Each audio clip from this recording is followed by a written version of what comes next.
Hi guys, I'm Beth. This is Read Remark. Let's do an April reading wrap-up, shall we?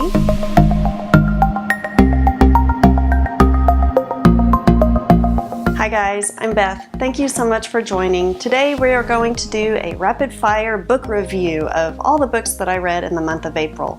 The first one is Anatomy of a Scandal by Sarah Vaughan. This follows a barrister in London as she kind of bulldoggedly goes after all of these different cases. She has become this unemotional, detached, by the numbers, rote kind of woman.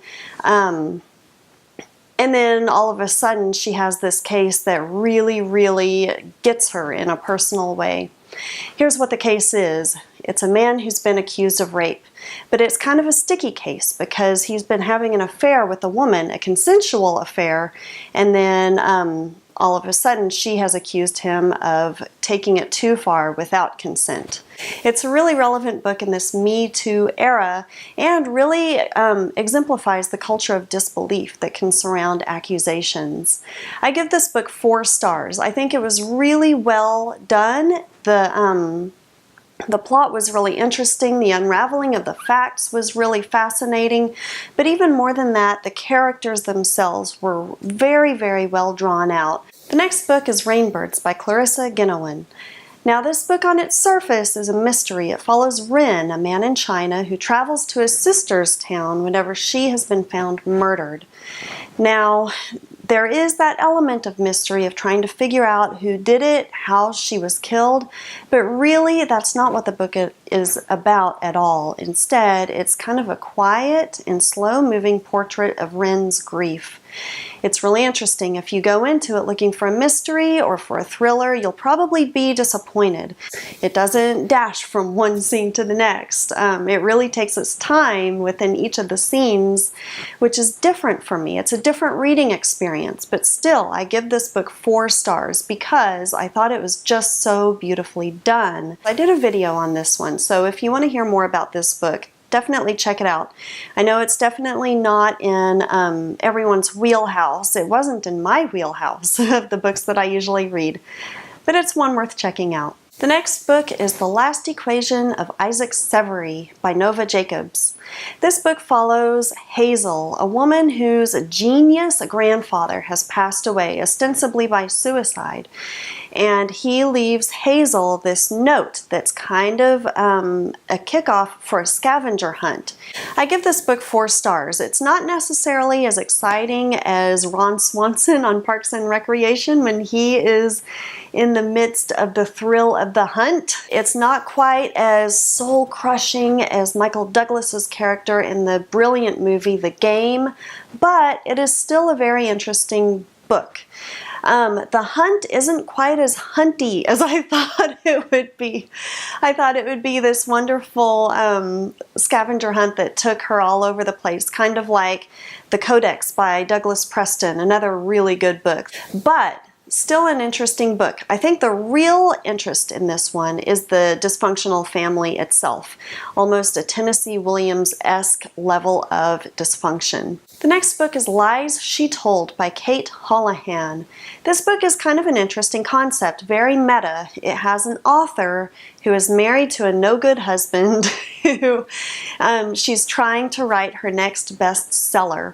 And so we live within these dual worlds. We live within the world of the author as she writes her book, and then we live within the book itself. Within the book, there's another woman who has just had a baby. She is also married to a no-good husband, except this husband is cheating with another woman. Her world and the world within the book that she's writing kind of seem to run parallel to each other. Now, I give this book 3 stars. It's a really interesting setup, but for me, I just couldn't get past these dual stories of these crazy ladies who are at the whims of their crazy lady hormones.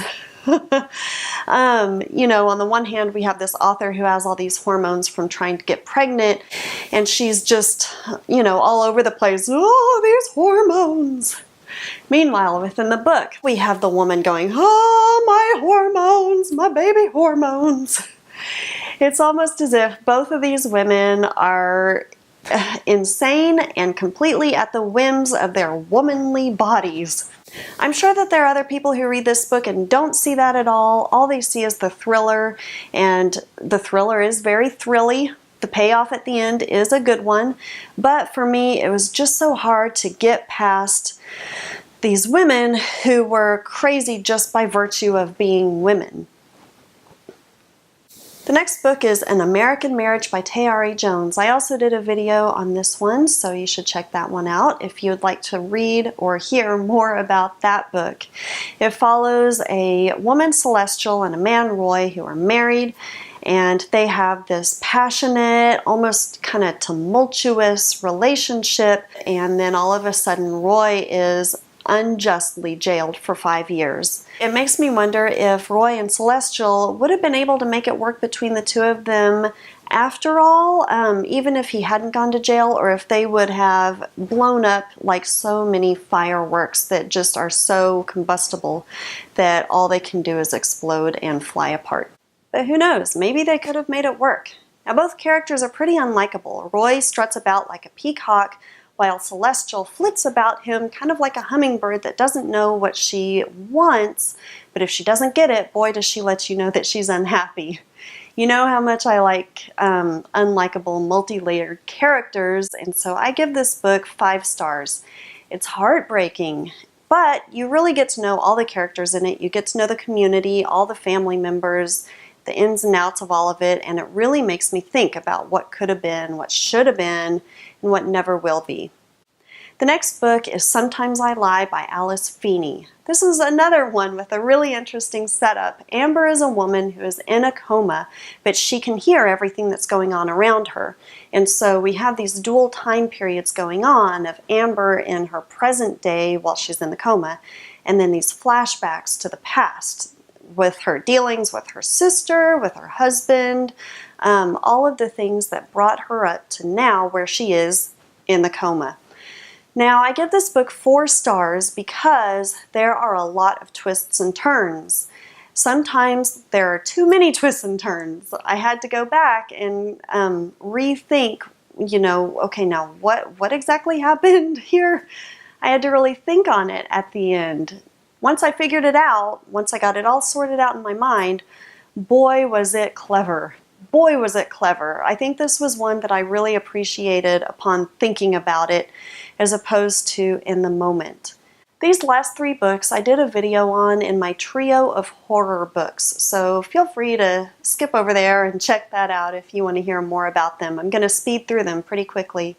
The first is The Hunger by Alma Katsu. This is a story that's a reimagining of the Donner Party. They made a wrong turn and then had to endure a brutal, brutal winter lost in the middle of this snowstorm in the middle of the prairie, and they had to eat each other to survive. Real life story, but this story is a fictional reimagining of it in which she adds monsters. Monsters who eat the weak. Now, the original story is so horrific enough on its own that the monsters are almost superfluous, but it's still a really good story. 4 stars. The cast of characters is a little bit too large. It's hard to keep up with all of them, but still very well written. The next book is The Crooked Staircase by Dean Koontz. I give this one 3 stars. It's a continuation in the Jane Hawk series. I kind of wondered if he was using a ghostwriter for this book. There's no evidence whatsoever of it in the book, and I feel almost bad bringing that up in the first place because this is a much beloved author of mine, and I feel kind of like a, bad person for bringing it up without any sort of proof other than just a gut feeling. Not my favorite book of his. I would definitely recommend that you check out any of his other books, like the Odd Thomas series, or The Bad Place, or The Watchers, or just anything. This one was not my favorite. The next book is The Chalk Man by C.J. Tudor. This follows childhood friends. We see dual time periods again with them as children and then now them as dysfunctional adults, and we see all of the evil going on. It's not very many of the characters have clean hands in this book. Many of them have dirty hands. 4 stars. Well done. Again, a lot of plot twists, a lot of things going on that I had to really stop and think. This kind of makes me sound like a dummy because there's so many plot twists in so many of these books that I have to stop and think a lot to keep up with them. I'm really not that slow, hopefully. But it was really good. Okay. That's my reading wrap up for April. Thank you so much. Let me know if you've read any of these, if you enjoyed or did not enjoy any of them, and I look forward to talking to you next time. Catch you later. Bye.